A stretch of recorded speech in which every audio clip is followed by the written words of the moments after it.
Sometimes when you plug in your Cortex and start RobotC,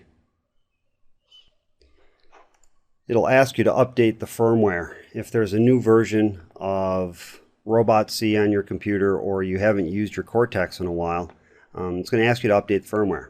So how do you do that? If it asks you or you think you need to, you can go to Robot, download firmware, and choose one of these options. This works in some classrooms. It's never worked in mine, so I always manually update the firmware. So we'll go to manually update the firmware, choose RobotC, and choose the standard file.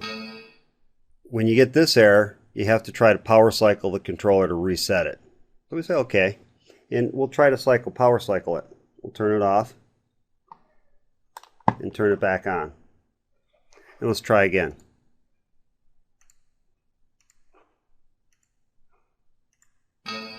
Nope, not going to work. So let's try to do it in a different order. Go to download firmware, manually update the firmware, and choose the master CPU firmware first. And this may take 1 or 2 tries also. If it times out, then just do it again. I've had it take 2, 3, sometimes 4 times, but it will eventually work.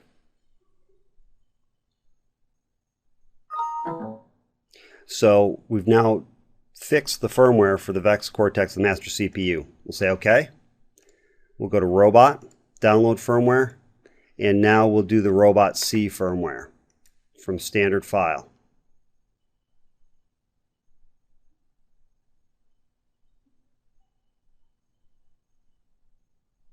And again, if it times out, try again. It might take 2 or 3 tries to work.